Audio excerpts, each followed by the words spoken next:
Now, there's another way that listeners can help children with gender dysphoria that you guys have been discussing. What's the latest on that topic? Well, we've obviously heard about this, the Tavistock clinic being closed in England because they had a philosophy of, look, if a child comes in, they're gender confused, great, they're going down the pathway, we'll give them the chemicals or drugs, we'll do whatever's necessary to help these children transition. Now, that was closed down in London because there were concerns. The Royal Melbourne Children's Hospital, or the Royal Children's Hospital in Melbourne, rather, has the same protocol as Tavistock. That's not closed down. And remarkably, and I know your listeners would be concerned about this, the ABC has not run one story on the Tavistock closure. And when they were asked about this, they said, it's because it's an overseas issue. We're more concerned about Australia. Well, that's not true. When the Queen died, plenty of coverage. They are concerned about overseas issues, but they don't want any narrative that would be against the approach of transitioning gender-confused children. So we have a petition that is it's online. It's part of the Australian Parliament House petitions.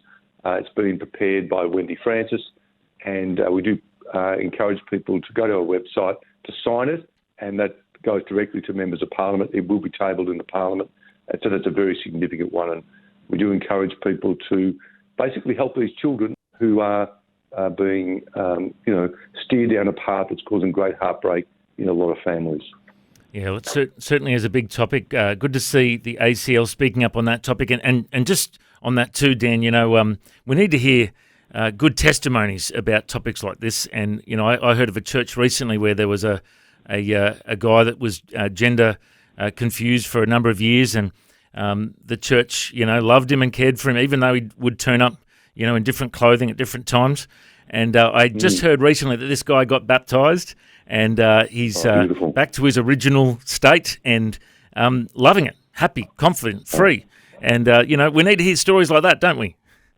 Oh, we absolutely do. We absolutely do. And, this is becoming more and more common in churches, including the church that I attended in Melbourne. We had such a person, and they were on a journey of faith, and it was great to see. What we have seen, Matt, recently are parents who are very devastated by the treatment that their children have had. Yeah. And some parents who are quite motivated to speak out on this. We're seeing a fair bit of that at the moment. Wow. Well, once again, acl.org.au, if people want to look at the petition there on that, it can be signed to help protect our children.